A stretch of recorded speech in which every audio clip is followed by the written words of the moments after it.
All right, everybody, welcome to the Monday episode, and we have a crossover special for everybody. You have Kyle Sullivan and myself, Chris Maselli, of Locked On Avalanche, and we have Jack. Jack, I forgot your last name, man. I'm sorry. Jack Bushman. Bushman, there it is. Bushman of Locked On Blackhawks. A lot going on for the Blackhawks in the offseason. Is it good? Is it bad? Does Jack feel like they are heading in the right direction? A lot to get to, so let's start this thing off. You're Locked On Avalanche, your daily podcast on the Colorado Avalanche. Part of the Locked On Podcast Network, your team every day.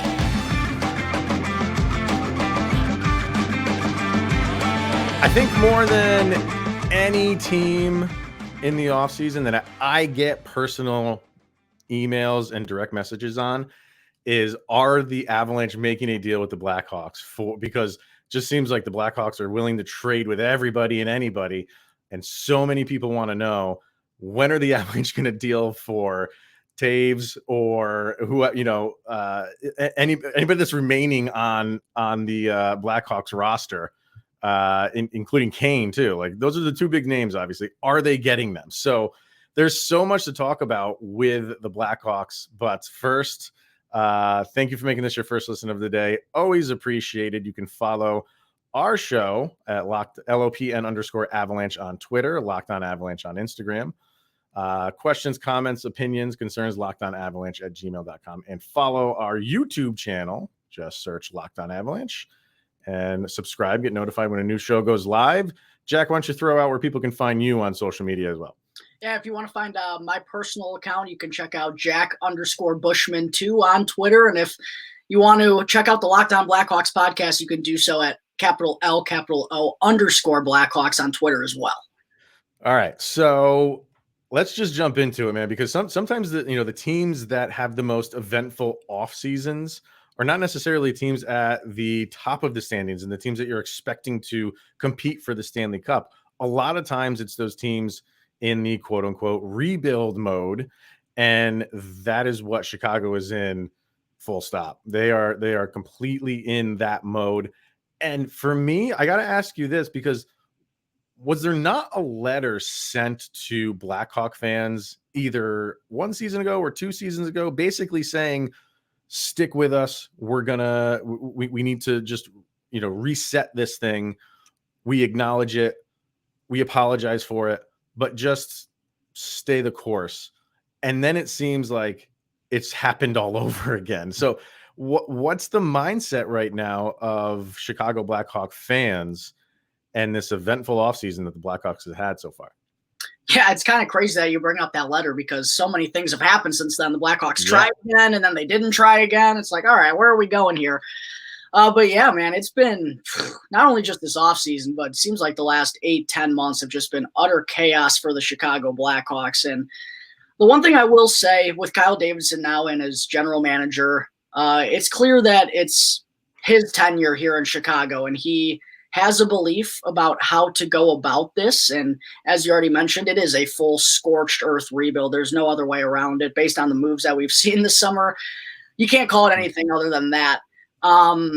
But he has a plan. He has a direction. He's going to be very patient with it, which I think is kind of refreshing to hear, especially when you look at some of the Blackhawks' past first-round picks. Kirby Dach, who was just recently dealt to the Montreal Canadiens, someone that was rushed along the scene onto the NHL, didn't get any experience whatsoever in the AHL.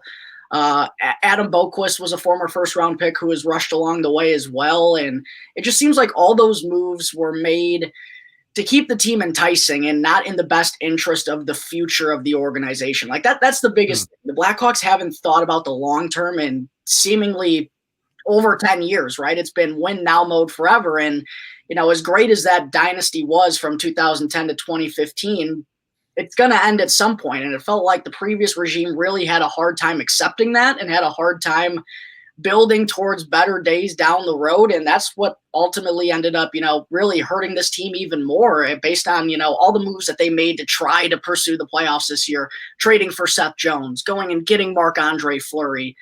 They made those moves with the intent to be competitive again, even though a year before, like you said, they had just sent out that letter to the fans saying, hey, we're going to go on a rebuild here. We have this plan. it's like Stan Bowman saw an opportunity. It was a small one, but he put all his eggs in one basket there, and it really backfired on him. So to have a new general manager in place and to hear him say how he's going to go about this and see the moves that he's made so far in this offseason and the NHL draft that they had. They started with 0 first-round picks, and they wound up with 3. It was a very active first day of the NHL draft. So I think it's really nice to know at least what this team is trying to accomplish here, right? And they know they have to draft better and they have to develop better. And the biggest thing, too, is that it's not going to be – you can't turn it around just like that. It's going to be a little bit of a process here. And Kyle Davidson and the new staff that's around him up in the front office have done a good job of explaining that to fans. And that's why, even though the Alex DeBrincat trade was hard to swallow, and I still don't think they got a very good return, I don't think anyone can be truly shocked by the DeBrincat trade in itself because of what Kyle Davidson has said. So, yeah, it's been wild, man, and people have different feelings about different moves, but at least at the end of the day, there is some sort of direction here for the first time in quite a while. And there are some young players that I'm excited to see. They're going to be a few years away, so the next couple seasons on the ice are going to be pretty ugly, but there is a goal at least, and hopefully, there's a light at the end of the tunnel here after these couple of washy years from the Blackhawks that they're sure to have going forward. And, and I find it kind of interesting watching the Blackhawks, kind of from the other side of the conference. Going into last season, there was a little bit of hype around the Blackhawks and the moves that were made with Jones and Fleury, and that they could make a push. This could be the second wind for this Blackhawks team. And then with the failure of Fleury, I call it a failure, but it did not click at all. And it was not a good time for him in Chicago. And when he was dealt, for the team to have this much hype going into the season and potentially a playoff push, to watch it all kind of fall apart at the trade deadline, to looking at where the roster is right now with key names, like you mentioned, Doc and DeBrincat not being a part of this roster, what do you anticipate going forward? How long is this going to sting? And does it sting a little bit more from the hype to where you are now? Yeah, it definitely hurts a little bit more knowing that they sold some of their future to go back and be competitive again, and it didn't work whatsoever. And that's just kind of been a theme that they've had throughout the years, whether it's just, again, risking the future to get talent now, trading away. There's been so many first-round picks over the years. Basically anyone that Patrick Kane has had success with, they've just shipped them out, whether it was Teuvo Teravainen a long time ago, Nick Schmaltz. I mean, the list goes on and on. So, yeah, I mean, it is frustrating knowing that if they hadn't made – I think it's more so knowing that if they hadn't made those moves, the prospect pool and the young talent that they have, there'd at least be some more guys stepping onto the scene, because right now they're all 18, 19-year-olds that we're hoping are going to hit. And hopefully some of them do, but you never know with that type of stuff. You can't guarantee that anyone's going to be a stud. So, yeah, it's really put the Blackhawks back in a corner a little bit, because they're not good enough clearly to compete where they were at least last season. They've obviously made moves that's going to hurt their competitive chances this year severely. But knowing that they don't have anything to bank on coming up in the prospect pool is really something that I think Kyle Davidson looked at and was like, wow, man, this is going to be a journey here, because it's not just going to be one NHL draft or 2 NHL drafts. It's probably going to be multiple. And that's kind of where I think, not to transition the topic a little bit, but we already talked, to open the show about Jonathan Toews and Patrick Kane, and those being the players that, a lot of fans, even for the Colorado Avalanche, are hitting you guys up to see if they're going to make a move. Having that thin prospect pool, I think, is really going to cement that Jonathan Toews and Patrick Kane's runs are going to come to an end this year. I think just it makes most sense to deal them at the deadline, kind of give them a farewell tour. And at least for Patrick Kane's sense, you're going to get a pretty good haul for Patrick Kane, and, get more first-round picks in a very good 2023 NHL draft. That's the name of the game for the Blackhawks right now, is acquiring future assets for players that they know aren't going to be able to be part of the puzzle 3, 4, 5 years down the road. So that's really what it's going to look like for the next few years. Anyone who's, they traded a 24-year-old Alex DeBrincat, who's a 2-time 40 goal scorer. So if you're 23, 24 years old, you're probably not matching up with the timeline that they're going on right now. So, that's kind of just why they're going to be or how they're going to be acquiring future assets. They just need guys to fill spots right now and hope to flip them at the deadline for something decent in return. I mean, I'm honestly surprised, but I guess happy that, you know, you're okay with this. Like you are accepting of where they are right now. What's that? I've seen so much over the last 2 years. Well, you know, because we mentioned the letter, and then I think after the letter is when they got Seth Jones, right? And they got Marc-Andre Fleury. So it's like, okay, like you sent this letter out, and here's two pretty bold moves to start going in the right direction. And after, like, do you think it was a fair shot? I mean, I like how you phrased that earlier when you were describing this, was that it just didn't fit. Is it fair to say it didn't fit after just 1 year of those guys and just have this fire sale?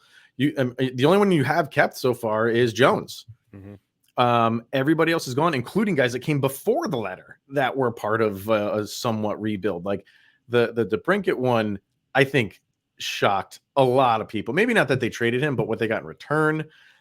I like Kirby Doc. I know he is young. Like you said, they kind of rushed him through maybe a little bit too quickly. It just, from an outsider, not someone that follows this team day in and day out. Yeah, you sent a letter out saying like we have to kind of rebuild this thing. But from my vantage point, it was like you have strong pieces here, and the majority of those pieces are now gone, with the exception of Toews and Kane and Jones, and some people are on the fence on him.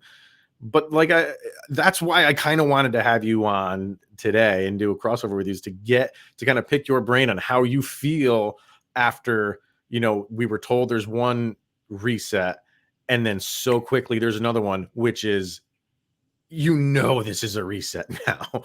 The moves they were making before were like, okay, yeah, this is a reset, but we can play. We got some good pieces here. But what I'm hearing from you is they just didn't mesh well. It didn't gel well. I think a big part about it too was how they were losing, which is a discouraging way, especially defensively. And the weird thing about the Blackhawks is going into this year, like looking at their defense on paper, Seth Jones, big acquisition. Now, you know, there's that great debate over whether he's a number one defenseman, yada, yada, yada. At the end of the day, regardless of where you want to put Seth Jones in the lineup, he's a good defenseman. Yeah. Really good defenseman.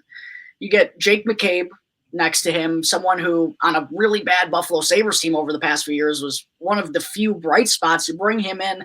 Connor Murphy, I thought even in Duncan Keith's final few years, when Connor Murphy was healthy, he had been the best defenseman for the Blackhawks for quite a while. And then Kelvin DeHaan was a veteran defenseman who had plenty of experience as well. On paper, you would think that would be a good defense for the Blackhawks, and have Marc-Andre Fleury in net. Like, I think it was, you know, a big reason why people were buying into the Blackhawks heading into this. It looked like they had a legitimate thing going on, but I think one thing that really hindered them was under Jeremy Colleton's lead, they just didn't play the right style of defense. There were so many miscommunications. They weren't playing man-to-man. They were playing or they weren't playing zone. They were playing man-to-man. There were lots of confusions, and it really just made life difficult on the defense and the goaltender. And when that was going south, I think it was kind of clear that this needs a full blow up. Like, we need to change the structure of this team. We need to change what we're doing. And for Marc-Andre Fleury, it was just more so that he was on, you know, the last year of his deal and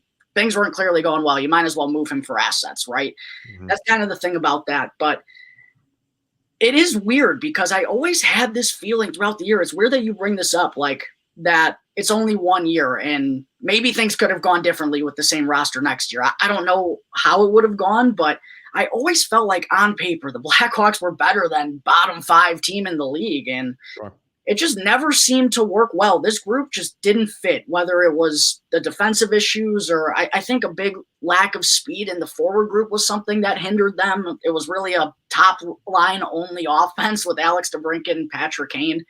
It was just weird, but whatever it was, it clearly wasn't working. And again, there were so few little pieces coming up in the organization to help change this that were actually already part of the Chicago Blackhawks that Kyle Davidson felt like there was really no choice but to just start piling on the assets that we can get in the future, build back better through draft classes, and developing better is something that he's really honed in on as well, because the Blackhawks have done a frankly, a piss poor job of developing talent from their minor league affiliate, really, ever since they won the Stanley Cup last in 2015. So, yeah, it's just been a lot of things that have led to this decision by Kyle Davidson. But at the end of the day, I can't really fault him because the product on the ice last year clearly wasn't good enough. And the Blackhawks, before this year's NHL draft, had one of the thinnest pools in the entire league as well. So his hands were kind of tied at the end of the day, I think. Yeah. Well, let's hear from Built Bar, and then you mentioned the two big guys in Kane and Toews. Let's focus in on them a little bit more because that's like I said, yeah, it's the focus of what a lot of people are asking me, and I want to get your take on that. And I agree with you. I think this is a trade deadline thing, but where could they go? What could they get in return? Are Toews and Kane are okay with this? We'll discuss a lot of that. But first, Built Bar and BuiltBar.com and the Built Bar Puffs. Our good friend right here, sitting right here, Mr. Kyle Sullivan, pointed something out to me. This is how much of a Built Bar fanatic he is. You know how you check like your social media like every single day? Kyle checks BuiltBar.com. He must every single day because I didn't even know there is a brand new flavor that they haven't even told us about yet. When did you check this? Was this today? Was it yesterday? It's how I start my day every day. You check your emails and then built.com basically is what you do. Like, are they thinking about me right now? No, but they have a brand new flavor. And I mean, this is perfect for the summertime. This is a pina colada flavor that they have. And that's a puff, right? It is. It is a Built Puff pina colada flavor. I have to assume that is a limited time flavor. So you better get on over to built.com and take advantage of that bad boy. Of course, you have all the other Built flavors, including there's another one, which is the chocolate chip cookie dough, which is another one that is there, which is another one of Kyle's favorites. They're only 160 calories, and they have a whopping 15 grams of protein in them as well. Run to built.com to snag a box for you and the family. It will be the perfect summertime treat, including that pina colada one. So go to built.com, use the promo code LOCKEDON15 to get 15% off of your order. Once again, that promo code is LOCKEDON15 at built.com. All right. The big guns. When you think Blackhawks, you think Kane and Toews. Although I think our Toews is taking the limelight away from your Toews. But by a smidge. Yeah, man, like the thing that I tell the people who are asking me, like, would the Avalanche go after either one of these two? I'll who knows? I'll never say no to nothing. And I'm sure the Avalanche are doing their due diligence on if they want to acquire them, when they would want to acquire them, and for what. The sticking point for the Avalanche, I think any team that wants to acquire them right now, is their cap number. They're both at 10.5, right? Yes. Yeah. So that's not going to happen right now. It's just not. Like there's very few teams that can afford that to start a season. So I think you're looking at a trade deadline acquisition. What is the trade situation like for them? Do they have no trade movement in both of them? Are they full? Are they specific teams? What is the rundown for these two guys specifically? Are they on board for it? What are you hearing from them, as if to say, like, yeah, it's time for us to move on as well? And just where do you think they would go? And what are the Blackhawks looking for in return? Yeah, so both of them have full no movement clauses right now. So they're in full control over their destiny until their contracts expire at the end of this year. But as far as where their minds are at or what they're wanting to do, Patrick Kane, I think, is a little more up in the air than Jonathan Toews is at this point. We've heard a couple of reports recently that Patrick Kane wasn't exactly thrilled with some of the moves that they made this year. I think particularly trading Alex DeBrincat was a huge gut punch for him. And something I've referenced a lot when doing these crossovers is the end of the year pressers that Patrick Kane had in particular, where he was asked about his future. And one of the things he said was, if Alex DeBrincat is here to stay, it makes things easier for me to be part of this too, because DeBrincat was someone he had clear chemistry with. They had worked so well together over the last few years. And even though the Blackhawks were, a nightmare for 99.9% of this past season, when you go to practice, you could tell that Alex DeBrincat and Patrick Kane, enjoyed being in each other's presence. They'd mess around at the end of drills, always, even though the team's 30 points out of a playoff spot, they're still smiling, having a good time. And they just had that, they just clicked together. It just worked for them. And now that Alex DeBrincat's gone, it's just hard to say what Patrick Kane is. What does he have to stay for at this point? Like, what's enticing him to stay? There are people out there saying, franchise records and playing for Chicago his entire career. And yeah, that could be true. He's really only known Chicago since he's been an adult. He's played for the same team his entire career. But at the end of the day, he's a competitor. He wants to win. And I'm sure a 5-year rebuild isn't the most enticing thing to him. So it wouldn't be the craziest thing in the world to see him waive his no movement clause. I know the Blackhawks are in communication with those two to see what they want to do, as they should be, because that's what they deserve after being icons of this franchise for so long and doing so much for the city and this team and really saving the Blackhawks franchise. I mean, you go back to 2002 to 2006, it was an absolute dumpster fire. I mean, they were considered the worst organization in all of professional sports. So it's nice to hear they have that relationship, at least even in these difficult times where they're being very open about this process. And I've heard also that the Blackhawks aren't ever going to ask them personally to waive their no movement clauses. But I think, based on the moves that they've made, I don't think it's crazy to suggest that they request that to be waived. But for Jonathan Toews, he's the interesting one because as the longtime captain of this franchise, he's had a lot of interviews over the past several months where I don't want to say he said the wrong things because that would be poor of me, and he's entitled to his own opinion and honestly to do what he wants after what he's done for this team in the city. But he just hasn't said anything to commit to this team for the future. And it's just weird when your captain doesn't do that, right? It just gives you a little weird feeling. And yeah, he said a couple of things. The DeBrincat trade was something that really didn't sit well. The Brandon Hagel trade at the deadline, too, was something that absolutely stunned him. So, yeah, I think Toews is probably a little bit more surefire to waive his no movement clause than Patrick Kane is. But I do think ultimately that both of them are gone when the trade deadline rolls around in 2023.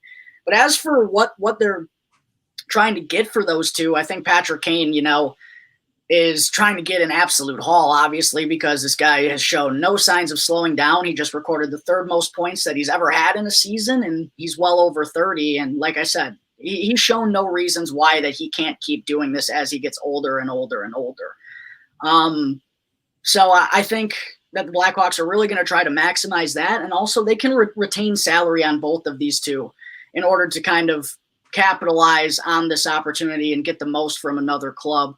So I think Patrick Kane is surefire to get a much bigger return than Jonathan Toews is. I think the Blackhawks would ideally like to get as many picks as they can in this 2023 first round, a round that's been compared to some of the deepest first rounds that we've seen in the past decade or two. I think that's where it will start for Patrick Kane. As for Jonathan Toews, though, it's really hard to say what they're going to get for him right now because this is, I think, a really key first half for him to show just what he is at this point, because last year he didn't score a goal the first 25 or 26 games after returning from that illness. It was a really slow start for him, and you can tell he was just having a hard time keeping up. But once the second half rolled around, he was darn near a point per game guy down the stretch and really looked like he found that groove once again. So I think this first half is going to be really telling as to what the Blackhawks can get for Jonathan Toews.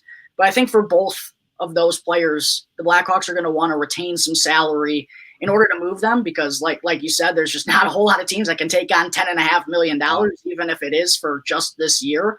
So the ability to retain salary, I think, should also help the Blackhawks in order to get as much as possible for those two when the time comes. Yeah, every time I hear the Kane or Toews to Colorado rumors, out of the two, Toews feels like the one that will move. Especially when you talk about what the Blackhawks are hoping to get in return. It just makes sense for like Kane to go to the Sabres, go home, finish the last years of his career home in Buffalo, and then you get your future from Buffalo because they have picks, they have prospects, they have talent. So that's where you would get it there. And the Toews moves always feels like one of those trade deadline pickups for like a Minnesota, a St. Louis, that one missing piece to push you to the cup or through one more round of the playoffs. So it always has felt like Toews is going to be the piece that moves. Kane might be a little bit more loyal to the Blackhawks. Yeah, I would agree with that. The one thing I will say about Buffalo, though, is he has the full no movement clause. And yeah, that's his hometown, but is he going to leave the Blackhawks to go to the Buffalo Sabres? Yeah, that's what I was thinking. It's I don't know. it's one of those, if you want to sit and go through that rebuild and the motions, like you mentioned, they're trading away his friends and his line mates. Like if you watch Patrick Kane and how he worked last year on that top line, like you're cutting his success away, and you're telling him go back out there, have one more year, and figure it out with this roster. It's a big ask, and and you see the agitation towards the end of the year. It's going to be tough for him to go through one more year. So it's one of those anywhere, just send me anywhere. Like go back home. It's one of those. Yeah, you see that with like players like Nas, like what Colorado's deal with right now. Like you don't know where he's going. You thought it would be a surefire thing for him to go here or here or here, but you never know. That is fair. And I think a lot of it, too, is going to come down to the money and who actually can realistically make a financial charge to him, too, while giving away multiple draft picks multiple draft picks, but it would take multiple pieces to move Patrick Kane, I'll tell you that. And a lot of things are going to have to work. So I do agree that there's not going to be as many landing spots as, all the fan bases want to say, oh, let's go get Patrick Kane this offseason. Yeah. It doesn't work like that. I don't mean to the Blackhawks are down or anything like that, but in it's already been done. In our division is one of the bottom feeding teams over the last handful of years in the Arizona Coyotes. Could the Blackhawks finish lower than them? I hope so. I mean, and that was the follow-up I was going to ask you. Because going into this draft, this next draft, people were positioning themselves for the 2023 draft, not for the 2022 draft. There were some decent players in this draft, and you got a really good one, I think, in Frank. Is it Nazar or Nazar? Yeah, he, thanks to the Avalanche just giving away all of their draft picks, which worked out for them.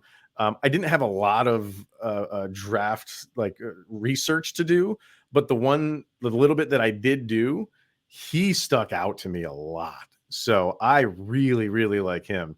But it's funny how you answered that question, is like you saying you hope they do, because a lot of teams were positioning for themselves for the 2023 drafts, which is a lot deeper than the 2022 draft. So are you hoping that they do and they potentially could? See, the weird thing is I don't love the tank idea because you never know what's going to happen. It's all a lottery at the end of the day. But I think the moves that the Blackhawks have made have shown that that's the direction they're heading in. They're trying to get a pick that can help change the direction of this franchise. And you can go about acquiring first-round picks all you want, but the surefire top of the guys at the top of the board are usually the ones who prove to be the biggest game changers, So I do think that's their goal, and that's what they want to do. And I think that's a big part of Kyle Davidson's plan is – whether it's in 2023 or 2024, the Blackhawks would love for it to be 2023. Don't get me wrong, but they know they got to get a game changer. I love Frank Nazar. I think he's a very high-end ceiling guy, and I watched him at development camp a few weeks ago, and his game is awesome. A really huge competitor, can play at a high pace, great offensive IQ. I love it, but I don't know if he's going to be a game breaker. I don't know. It's hard to tell at this age, but I think the Blackhawks know they need that cornerstone piece. And yeah, I mean, you trade Alex DeBrincat, you let go of Dylan Strome, let go of Dominic Kubalik, you make the moves that they do, and it's clear what their goal is at the end of the day. Now, like I said, though, it's all going to come down to the lottery, but I think the Blackhawks would like knowing that they have at least a top 3 pick going into the 2023 NHL draft, and that means coming in, dead frickin' last this year, but it's going to be painful. I'll admit that. I say I hope so, but I'm going to have to sit there and watch 82 games of absolute horrendous hockey if that's the case. So I'm torn in between, man. It's tough, but at the end of the day, trading away Alex DeBrincat and, like I said, letting go Dylan Strome and all the moves they've made over the last few years, it would be a lot easier to swallow if Connor Bedard was drafted #1 overall last year. I'll tell you, or next year. I'll tell you that. Absolutely. Absolutely. So, and for me, I think like the one thing that the Blackhawks cannot do during any of this is get rid of Kyle Davidson. If you fire him at any point in the next 5 years, you're gonna have a mini riot on your hands because I think a lot of people who look at it objectively, like you are, saying like, okay, like I am going to buy into this. Like if you laid out your plan, and I'm expecting you to stick to the plan. The people above Kyle Davidson need to stick to that plan too. And if they're not like you're gonna have to suffer for a year or two, maybe even 3. And if they get impatient and they let him go, that's just you just sent the worst possible signal to your fan base. So I'll be watching that. I'll be watching like how they're rebuilding this, because I like a good rebuild. That's always a good story in the end. If they can, get to the top of the mountain, and you can always look back and say like, this is how we did it. And if you give up on him when you said like, we're backing him, worst message you can possibly send. I 1,000% agree with that. And it would just be an utter mistake to not know what would happen in the long run if his plan did work out. You know what I mean? Like they have to be patient with this. And Kyle Davidson's being patient with it too. He has to have that trust from everyone who's above him. And they whether it's goes good or bad, that's to be determined, obviously, but you have to let it play out. You have to let this type of rebuild with the way the Blackhawks were going was inevitable. We were stuck in limbo for way too long, where we had no identity. We didn't know what to expect. No future, no aspirations. We didn't know. We're just trying to hang on for dear life and, not waste any more years of Jonathan Toews and Patrick Kane. That really bit them in the butt. So regardless of how this goes, and we're going to see, I mean, the Alex DeBrincat trade is going to have huge ramifications.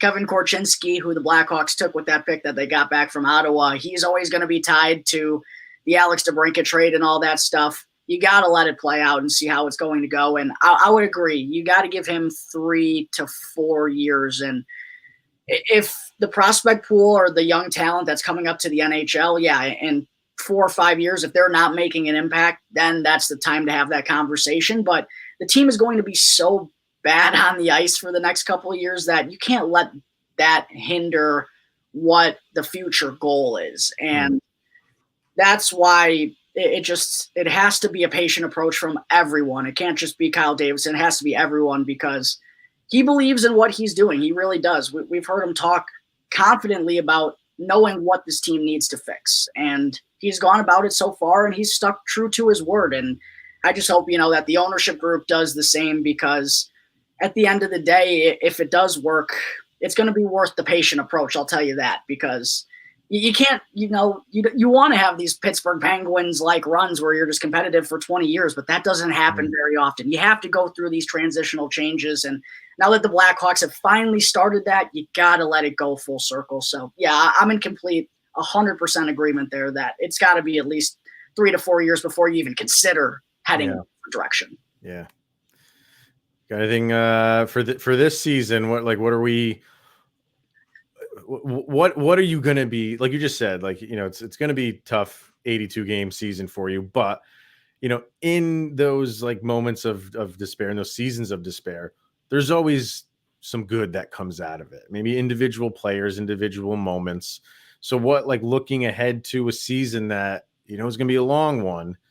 What are the things that you're kind of maybe looking forward to, actually?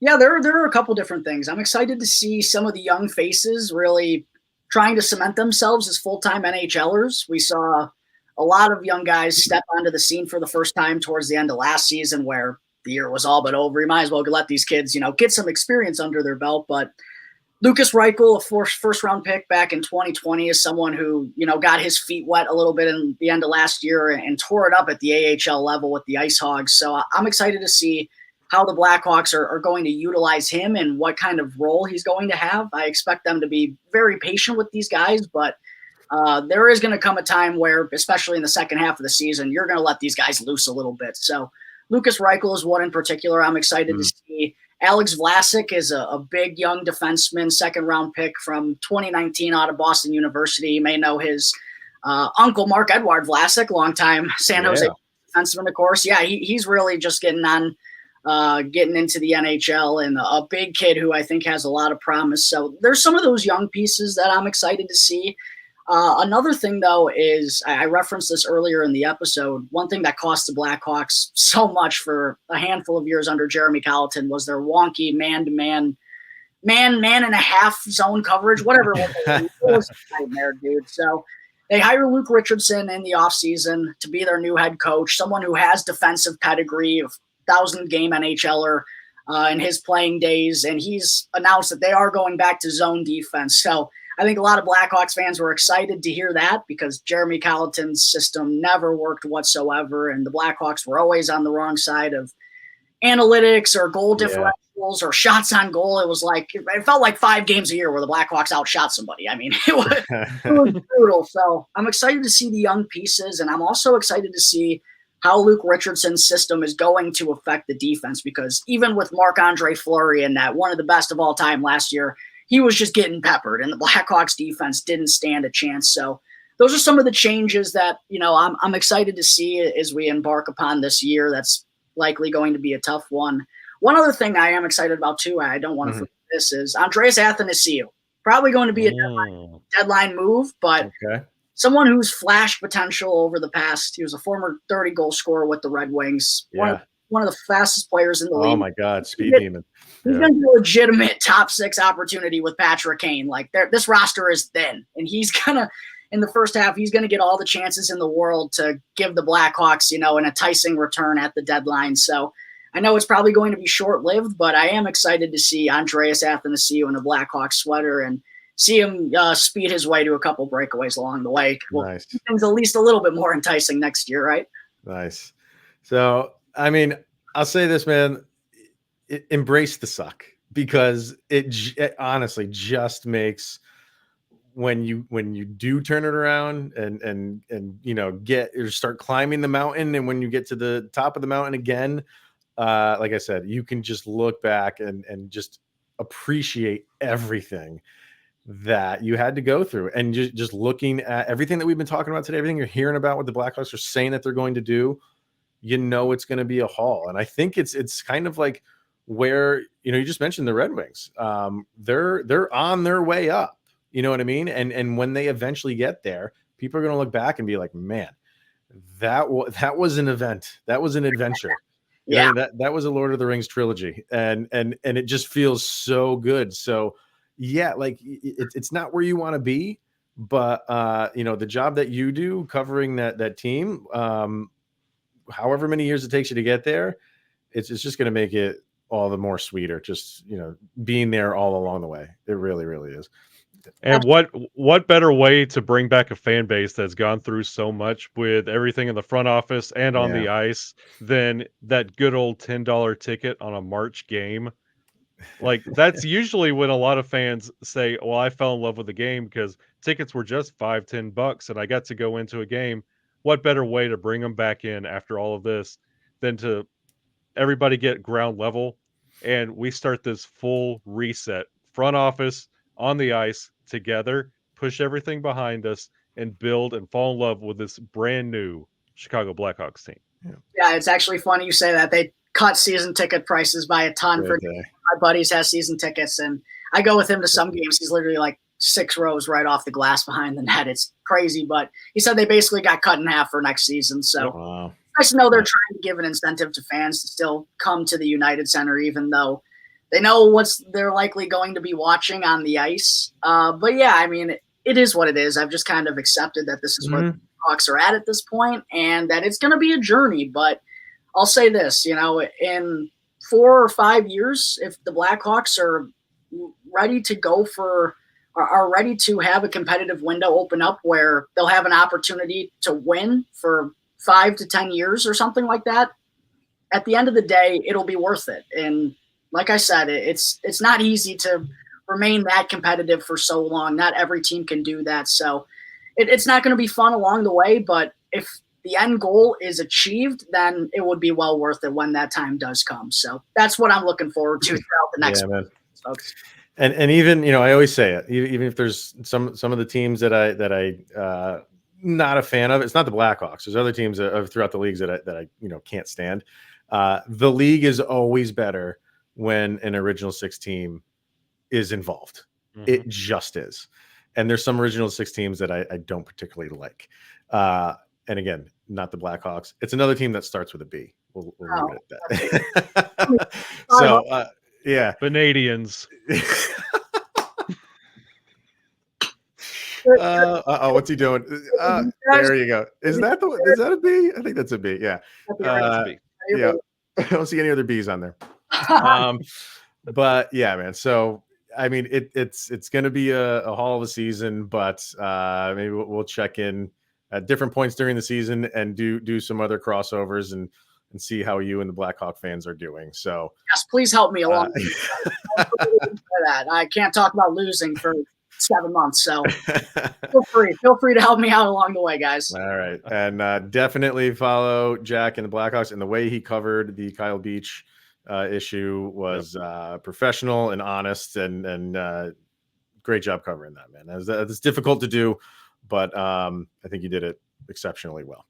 So thank you, everybody, for tuning in, and again, making this your first listen of the day. I know this was a crossover that a lot of people on our end wanted to hear.